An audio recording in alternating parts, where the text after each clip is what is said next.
ज्ञान के ग्रह गुरु गति के नक्षत्र मृगशिरा में जा रहे हैं। अगस्त से लेकर नवंबर 2024 तक बृहस्पति इसी नक्षत्र में रहेंगे। सभी 12 राशियों पर क्या प्रभाव डालेंगे, इस वीडियो में विस्तार से समझेंगे। यह नक्षत्र 33 साल से लेकर 50 साल की उम्र के व्यक्तियों को अधिक प्रभावित करता है। उन लोगों पर क्या प्रभाव पड़ेगा और हम क्या अच्छे उपाय करें कि हमें इस नक्षत्र परिवर्तन का अच्छा प्रभाव मिले, इस वीडियो में मैं आपको विस्तार से बताऊंगा।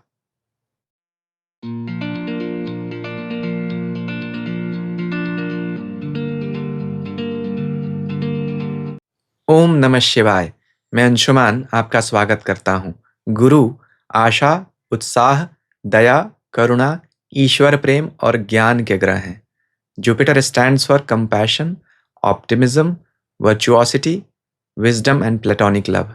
वहीं मृगशिरा नक्षत्र ऊर्जा, गति, ज्ञान और सजगता का नक्षत्र है। दिस नक्षत्र गिव्स दी टेनेट्स और traits of energy, movement, awareness and awakening. Brihaspati अपने मित्र के नक्षत्र में जा रहे हैं क्योंकि मृगशिरा मंगल का नक्षत्र है।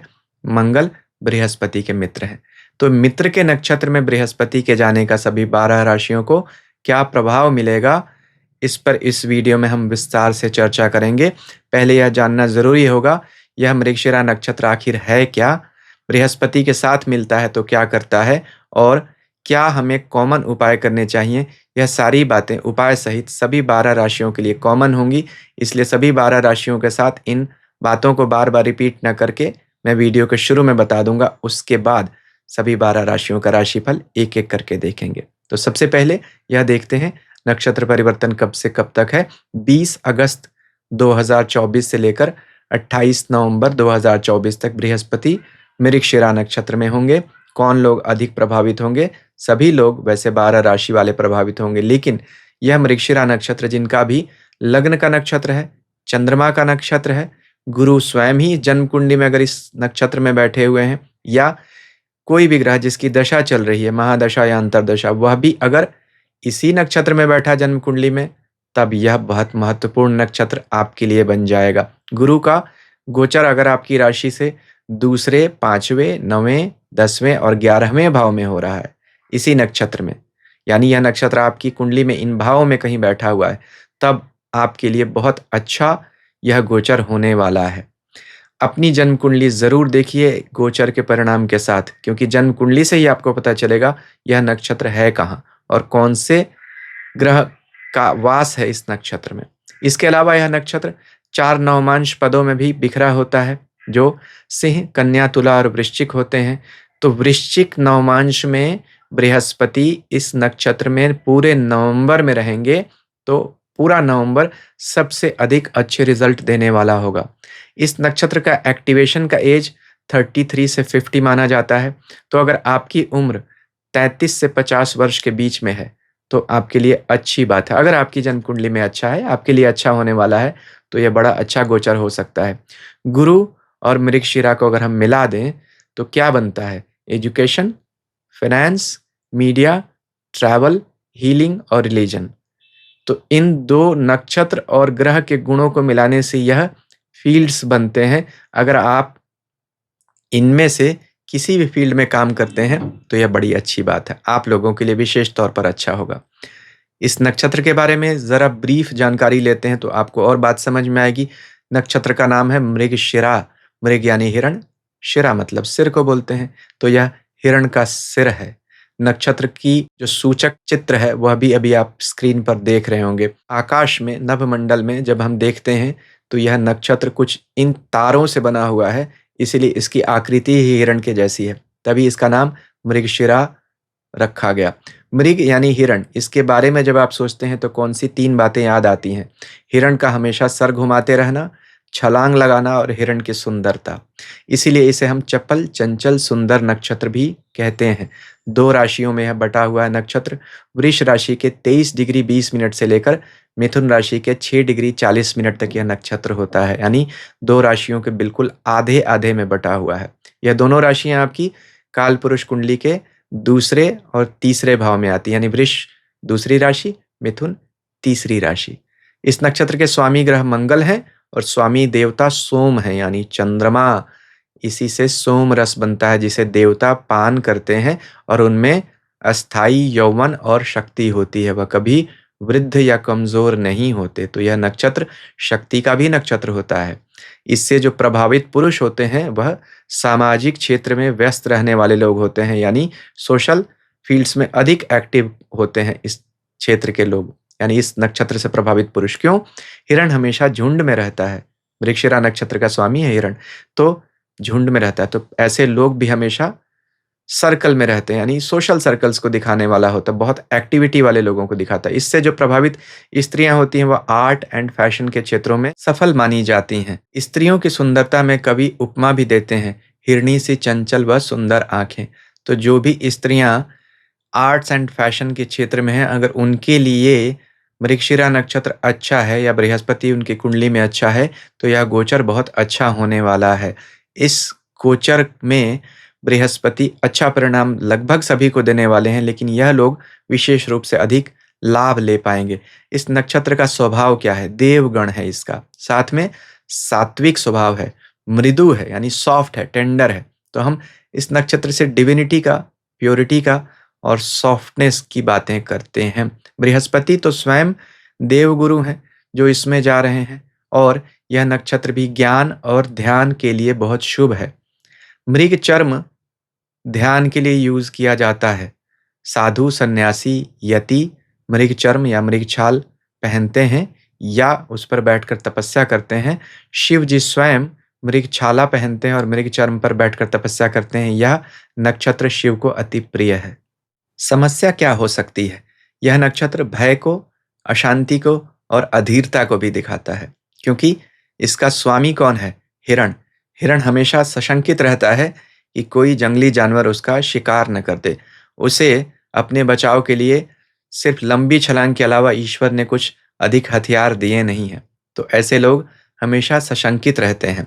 इसके अलावा कंफ्यूज्ड भी बहुत बार हो जाते हैं। कस्तूरी मृग की कहानी तो हम सब ने सुनी है कि उसकी नाभि में ही कस्तूरी होती है, लेकिन उसकी खुशबू की वजह से वह पूरे जंगल में यह ढूंढता रहता है कि यह खुशबू आ कहाँ से रही है। कबीर दास जी भी इसी बात को कहते हैं, कस्तूरी कुंडली बसे मृग ढूंढे बन माही, ऐसे घटी घटी राम हैं दुनिया देखे नाही। तो यह बहुत बार कंफ्यूजन को दिखाता है, क्योंकि यह नक्षत्र आधा आधा दो राशियों में आता है। जैसा मैंने पहले बताया था, वृष में आधा, मिथुन में आधा। तो हाफ ईयर हाफ देयर, ऐसा भी कह सकते हैं, नीदर हियर नॉर देयर। शरीर में यह आंखों और कान पर अधिकार रखता है, क्योंकि कुंडली का दूसरा और तीसरा भाव वृष राशि और मिथुन राशि आते हैं ना, तो दूसरे भाव से आंखों का और तीसरे भाव से हम कान का विचार करते हैं। पित्त पर अधिकार रखता है हमारे शरीर में। पित्त तत्व उष्ण होता है, यानी गर्मी होती है पित्त में, इसीलिए यह मंगल का नक्षत्र। मंगल भी तो गर्म ग्रह है, इसका स्वामी है मृगशिरा नक्षत्र का। आंखों में हमारे अग्नि का वास होता है, तो पित्त भी अग्नि स्वरूप ही है, तभी पित्त दोष से आंखों की समस्या होती है।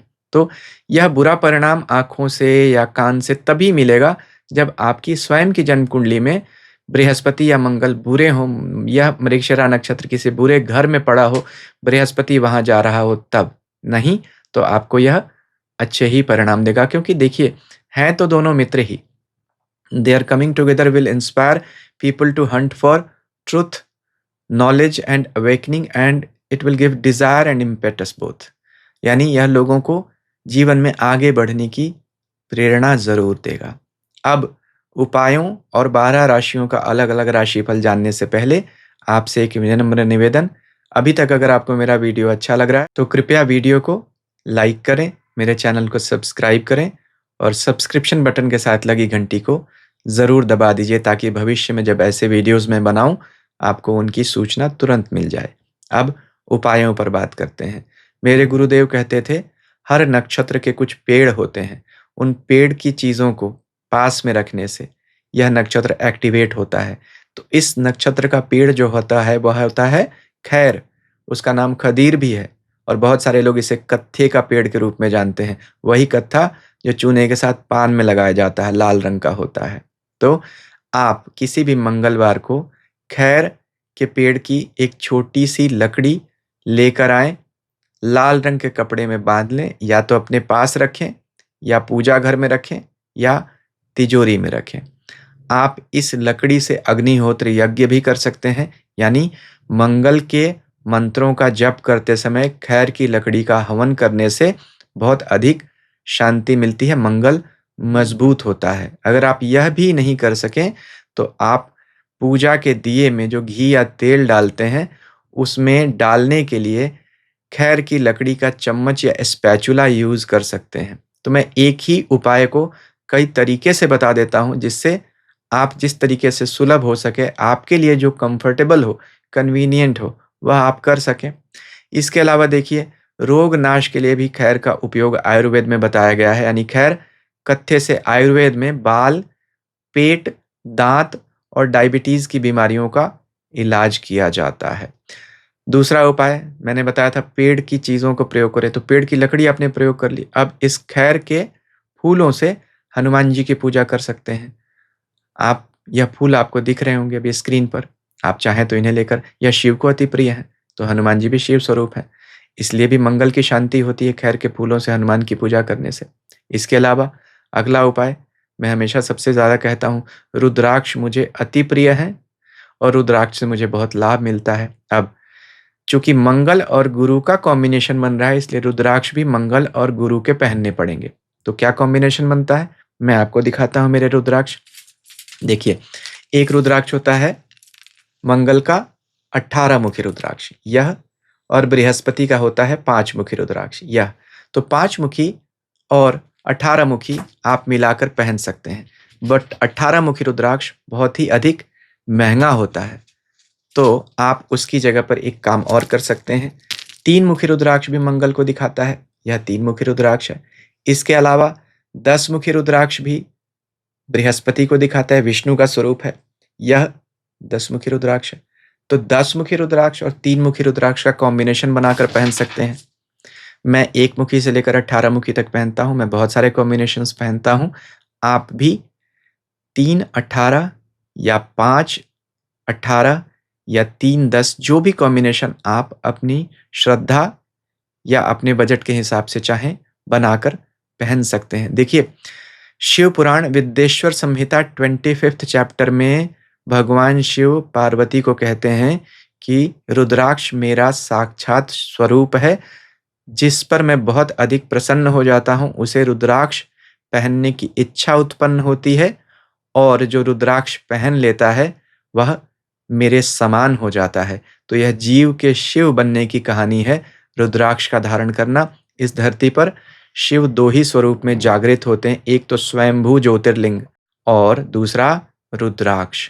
यह साक्षात शिव है, लेकिन प्राण प्रतिष्ठित, अभिमंत्रित किया हुआ, जगाया हुआ रुद्राक्ष अगर मिल जाए शुद्ध, तो आपके लिए बहुत अधिक अच्छा कर सकता है। रुद्राक्ष से बड़े चमत्कार मैंने होते हुए देखे हैं।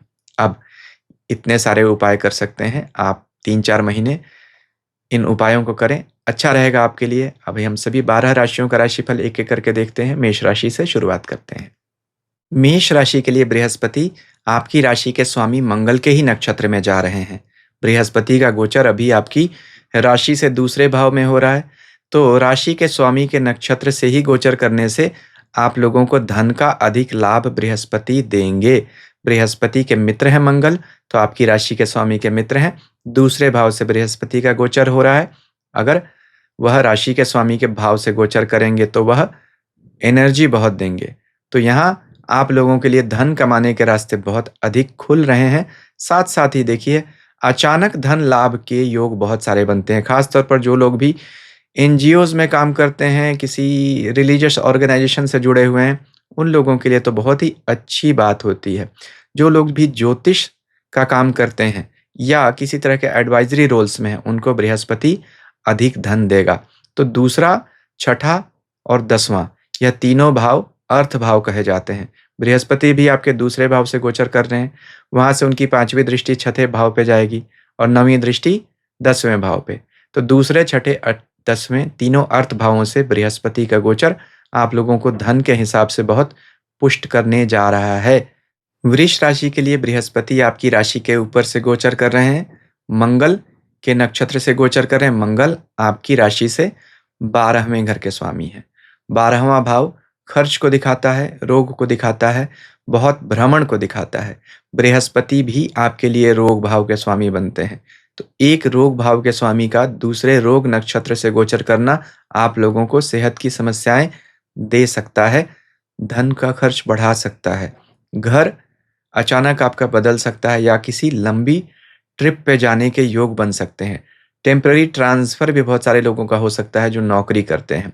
यहाँ से यह सारे प्रभाव आपके संतान भाव पे भी जाएँगे और आपके पिता के भाव और जीवन साथी के भाव पे भी। तो कुछ चीज़ों को लेकर आपके मन में हमेशा यह खटास बनी रहेगी। यह 2-3-4 महीने बृहस्पति मंगल का यह संयोग आप लोगों को अधिक परेशान भी कर सकता है। वीडियो के शुरू में जो मैंने उपाय बताए हैं उन्हें करने की ज़रूरत है। मिथुन राशि के लिए बृहस्पति आपके एकादश भाव के स्वामी, 11वें इनकम के घर के स्वामी मंगल के नक्षत्र से गोचर करेंगे। यह एक अच्छा गोचर हो सकता है धन कमाने के लिए, खास तौर पर जिन लोगों का भी इम्पोर्ट एक्सपोर्ट का काम है उनके लिए यह बहुत अच्छा है। जो लोग भी एनर्जी सेक्टर्स में काम करते हैं या सरकारी नौकरी करते हैं उनके लिए भी यहाँ अच्छा संयोग दिखाई देता है। कोई नया घर, कोई नई गाड़ी लेना चाहते हैं उसके लिए अच्छा योग बनता है। बृहस्पति यहाँ पर पुराने किसी रोग का नाश करेंगे। तो किसी पुरानी बीमारी से अगर आप परेशान हैं, कुछ पैसा तो अभी खर्च होगा यानी बीमारी उठकर सामने भी आ सकती है, लेकिन उसका परमानेंट सॉल्यूशन भी आपको मिल जाएगा। अचानक धन लाभ के योग तो बहुत सारे दिखते हैं मिथुन राशि वाले लोगों को। जो लोग भी शेयर मार्केट में काम करते हैं, एडवाइज़री कंसल्टेंसी का काम करते हैं, उन लोगों के लिए बड़े अच्छे योग यहाँ बृहस्पति लेकर आ रहे हैं। इन सब योगों में वृद्धि करनी है तो वीडियो के शुरू में जो मैंने उपाय बताए हैं, उन्हें कर लीजिए। कर्क राशि के लिए बृहस्पति का मंगल के नक्षत्र में गोचर करना अच्छा है। आपके लिए बृहस्पति आपके 11वें भाव से गोचर कर रहे हैं, धन का भाव है। वहीं वह मंगल के नक्षत्र में जाएंगे। मंगल स्वयं आपके लिए 10वें कर्म भाव के स्वामी बनते हैं। यह मृगशिरा नक्षत्र भी आपके 11वें और 12वें भावों में ही आता है, यानी इनकम के घर और खर्चे के घर में। तो इनकम आएगा, खर्च भी बढ़ेगा, लेकिन पैसा बहुत आएगा। यहाँ अच्छी बात यह है किसी का अगर इम्पोर्ट एक्सपोर्ट का काम है या एजुकेशन के सेक्टर में कोई है, उन लोगों के लिए अधिक यहाँ फ़ायदा दिखता है। अगर आपका फाइनेंस से भी रिलेटेड कोई बैकग्राउंड है, यानी बैंक में काम करते हैं, तो आप लोगों के लिए यहाँ प्रमोशंस की बड़ी अच्छी संभावना बनती हुई दिख रही है। संतान को लेकर मन में उत्साह रहेगा, कुछ अच्छी न्यूज़ आएगी। यहाँ पर जीवन साथी के लिए भी यहाँ एक अच्छा संयोग बृहस्पति बनाते हुए दिख रहे हैं। ट्रैवल बहुत सारा होगा। सेल्स एंड मार्केटिंग के क्षेत्रों में जो लोग हैं वह बहुत अधिक भाग दौड़ करने के लिए तैयार हैं, लेकिन they will be suitably rewarded also, यानी इसका फ़ायदा उन्हें ज़रूर मिलेगा। यहाँ वीडियो के शुरू में जो मैंने उपाय बताए हैं उन्हें ज़रूर कीजिए। शनि की जो ढैया आपकी चल रही है उसमें बृहस्पति का यह नक्षत्र गोचर आप लोगों को राहत दे रहा है। सिंह राशि के लिए बृहस्पति का नक्षत्र परिवर्तन अच्छा है। बृहस्पति आपके कर्म भाव से गोचर कर रहे हैं। भाग्य के स्वामी मंगल के नक्षत्र में जाएंगे तो भाग्य का सपोर्ट मिलेगा। यह नक्षत्र 2 भावों में आता है, वृष और मिथुन राशि में। वृष राशि और मिथुन राशि दोनों आपके 10वें और 11वें भाव में आती हैं, यानी 2 अच्छे भाव में आपके यह नक्षत्र आता है, कर्म और इनकम के घर में, और बृहस्पति इसमें जा रहे हैं। तो आपके कर्म और इनकम में बहुत अधिक बढ़ोतरी यहाँ होती हुई दिख रही है। प्रमोशंस की उम्मीद कर सकते हैं। कोई नया घर, गाड़ी आप लेना चाहते हैं, ले सकते हैं। विवाह के लिए अच्छा समय कहा जाएगा। यहाँ पर किसी तरह से आपके धन में भी वृद्धि बड़ी होती हुई दिख रही है। कोई पुराना प्रोजेक्ट अटका हुआ था, आप शुरू करना चाहते थे, किसी वजह से कर नहीं पा रहे थे, वह अभी सारे प्रोजेक्ट्स आपके पूरे हो जाएँगे। कोई पुराना रोग परेशान कर रहा था, शत्रु परेशान कर रहा था, वह सारी बातें अभी आपकी सॉल्व हो जाएँगी। यहाँ पर सिंह राशि वाले लोगों के लिए बहुत अच्छा गोचर है। वीडियो के शुरू में जो मैंने बताए हैं उपाय उन्हें कर लीजिए और फ़ायदा मिलेगा। कन्या राशि के लिए बृहस्पति आपके भाग्य से गोचर कर रहे हैं। उनका गोचर तो अच्छा है, लेकिन अब वह अष्टमेश के नक्षत्र से गोचर करेंगे, यानी मंगल के नक्षत्र से। मंगल कन्या राशि के लिए अच्छा ग्रह नहीं माना जाता है क्योंकि स्वामी बुध का वह शत्रु है। तो यहाँ पर यह देखिए कि यह जो नक्षत्र है वह तो आपके 9वें और 10वें भाव में आता है, भाग्य और कर्म का नक्षत्र बनता है, लेकिन इसका स्वामी अष्टमेश है। तो अब दोनों तरह के परिणाम मिलेंगे, यानी बृहस्पति आपके सामने बड़ी सारी संभावनाएँ लेकर आएँगे और मंगल उन सबको निगेट करने का यानी दूर नष्ट करने का उपक्रम करते रहेंगे। तो आप लोगों के लिए एक ही सलाह होगी, जो अपॉर्च्युनिटीज़ आती हैं उनको ग्रैब कर लीजिए। आलस किया, कन्फ्यूज़न में रहे तो अपॉर्च्युनिटीज़ आएँगी और चली जाएँगी, तो आपको इसका फ़ायदा नहीं मिल पाएगा। वहीं अगर नेगेटिव लेवल पे देखें तो आँखों की समस्या और खून की समस्या से आपको परेशानी हो सकती है, तो इनसे आपको बीमारियों से दो-चार होना पड़ सकता है। इसको लेकर आपको अधिक सावधान रहना पड़ेगा। खर्च यहाँ से बढ़ता हुआ दिख रहा है। किसी तरह की उलझन आपको हो सकती है। अचानक किसी विवाद में फँस जाना और उस पर आपके धन और ऊर्जा का बर्बाद होना, यह दिखता है यहाँ पर। तो अपने काम से काम रखिए, सेहत पर ध्यान रखिए और आए हुए मौकों को भुनाइए। यही आप लोगों के लिए मैं कहूँगा। वीडियो के शुरू में जो मैंने उपाय बताए हैं, उन्हें ज़रूर कर लीजिए। तुला राशि के लिए मंगल के नक्षत्र में बृहस्पति का जाना आपके लिए अच्छा है। मंगल आप लोगों के लिए धन भाव के, व्यापार के घर के स्वामी बनते हैं। बृहस्पति उनके मित्र हैं। बृहस्पति स्वयं 8वें घर से गोचर कर रहे हैं, जो धन के स्वामी हैं। और धन के नक्षत्र में जब जाएँगे तो धन का लाभ देंगे, लेकिन 8वाँ घर अचानक होने वाली घटनाओं को दिखाता है। तो यह जो कुछ भी होगा वह मित्रों के सहयोग से होगा और अचानक हो जाएगा। तो कोई पुराना काम जो अटका हुआ है, वह हो सकता है। आपके प्रभाव क्षेत्र में वृद्धि हो सकती है। यहाँ पर लोगों का सहयोग मिलता हुआ दिखाई दे रहा है और मन में उत्साह ज़रूर बना रहेगा। सेहत में भी इससे सुधार होगा, क्योंकि मंगल जो है वह ऊर्जा का नक्षत्र यहाँ पर बनता है आप लोगों के लिए। अब आप ध्यान दीजिए, यह नक्षत्र आप लोगों के लिए किन-किन राशियों में आता है। मिथुन और वृष में, दोनों आपके 8वें और 9वें भाव की राशियाँ होती हैं। तो भाग्य का भी नक्षत्र आप लोगों के लिए कहा जा सकता है। यह गोचर आपके लिए अच्छा है। वीडियो के शुरू में जो मैंने उपाय बताए हैं, उन्हें आप कर सकते हैं। वृश्चिक राशि के लिए मंगल के नक्षत्र में बृहस्पति का गोचर अच्छा है। बृहस्पति आपकी राशि के स्वामी मंगल के मित्र हैं और अब तो उनके नक्षत्र में ही जा रहे हैं। यह बृहस्पति भी आपके 7वें घर में बैठे हुए हैं। बिज़नेस के घर में, व्यापार के घर में, रिलेशनशिप्स के घर में, विवाह के घर में। बहुत सारे लोगों के विवाह होने के लिए यह सबसे अच्छा समय कहा जाएगा। वृश्चिक राशि के लोग अगर एंगेजमेंट करना चाहते हैं, मैरिज करना चाहते हैं, सबसे अच्छा समय है। कोई नया व्यापार करना चाहते हैं, पार्टनरशिप, उसके लिए भी अच्छा समय ज़रूर बनता है यहाँ पर। यहाँ पर बृहस्पति जब आपकी राशि को देख रहे हैं और उसी के नक्षत्र में बैठे हैं, तो ऊर्जा बहुत देंगे। तो आपका इमेज, इंप्रेशन यहाँ पर अच्छा बनता हुआ और बढ़ता हुआ दिखाई दे रहा है। बृहस्पति यहाँ से 5वीं दृष्टि से इनकम के घर को देख रहे हैं, इनकम को बढ़ाएँगे, और 9वीं दृष्टि से तीसरे भाव को देख रहे हैं, कोई नया काम शुरू कराने के लिए बहुत अच्छा है।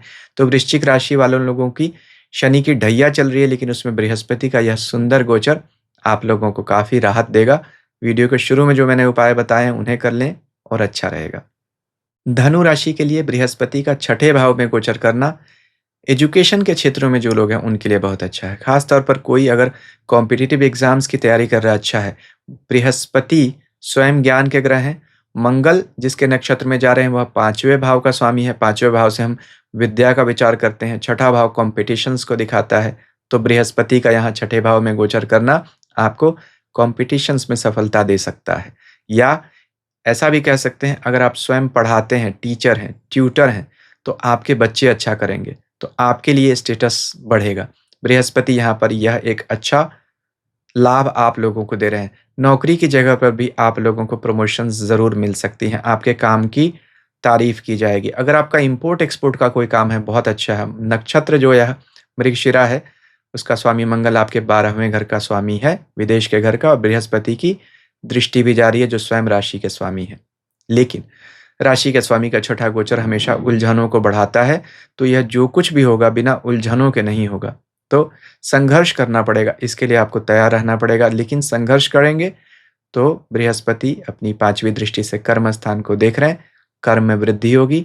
9वीं दृष्टि से धन भाव को देख रहे हैं, धन में वृद्धि होगी। लेकिन गुप्त शत्रु बहुत एक्टिव रहेंगे, उनसे आपको संभलना पड़ेगा। वीडियो के शुरू में जो मैंने उपाय बताए हैं, उन्हें कर लीजिए। मकर राशि के लिए बृहस्पति का मंगल के नक्षत्र में जाना अच्छा है। मंगल आपके 4थे भाव के स्वामी बनते हैं और आपके इनकम के 11वें भाव के भी स्वामी हैं। बृहस्पति स्वयं 5वें भाव से गोचर कर रहे हैं।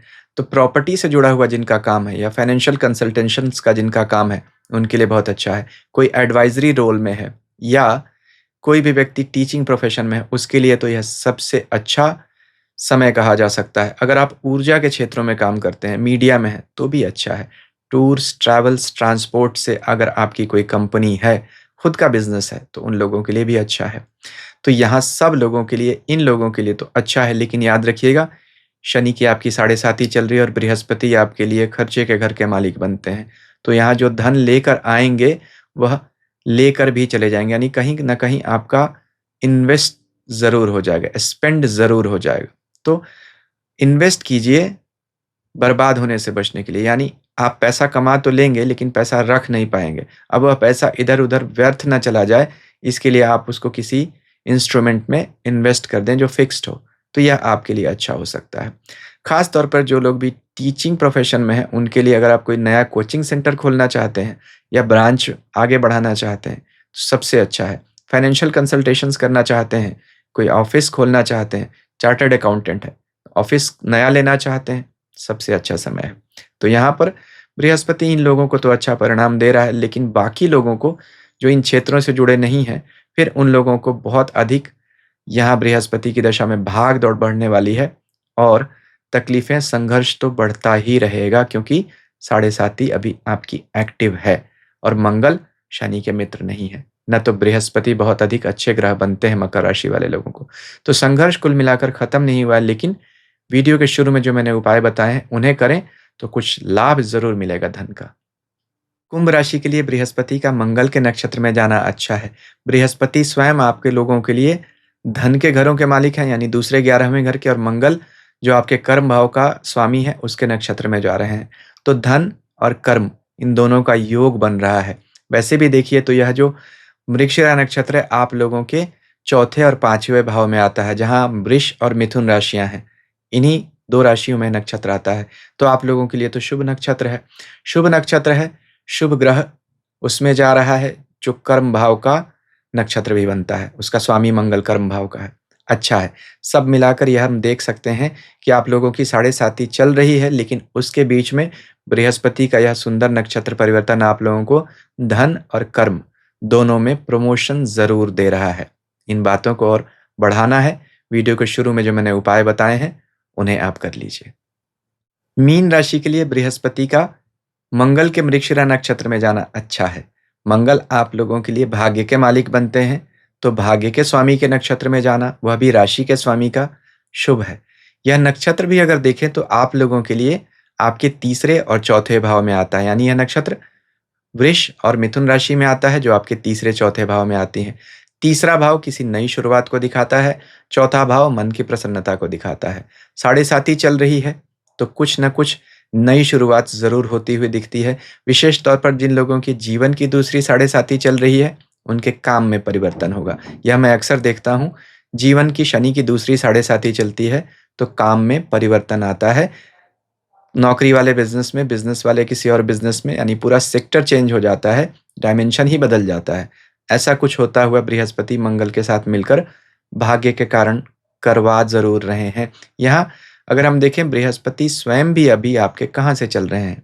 आपके तीसरे घर से चल रहे हैं। तीसरा घर स्वयं परिवर्तन को दिखाता है। भाग्य को देख रहे हैं, तो भाग्य से मदद तो ज़रूर दिलाएँगे। इनकम को देख रहे हैं, वहाँ भी मदद दिलाएँगे। तो बृहस्पति मदद दे रहे हैं। राशि के स्वामी एक्टिव हैं और भाग्य के स्वामी भी एक्टिव हैं। लेकिन शनि महाराज जो साढ़े साती की वजह से एक्टिव हैं, उनका भी आपको ध्यान रखना पड़ेगा, उनके भी उपाय करने पड़ेंगे। वीडियो के शुरू में जो मैंने उपाय बताए हैं, उन्हें भी कर लीजिए। अभी आप बृहस्पति के और भी वीडियोज़ देख रहे होंगे, इन्हें देख सकते हैं। इनमें अच्छे उपाय दिए हैं, इन्हें भी कर सकते हैं। अभी तक अगर आपने मेरा चैनल सब्सक्राइब नहीं किया है, आप इसे भी कर सकते हैं। ईश्वर हम सबका कल्याण करें। हरि ओम।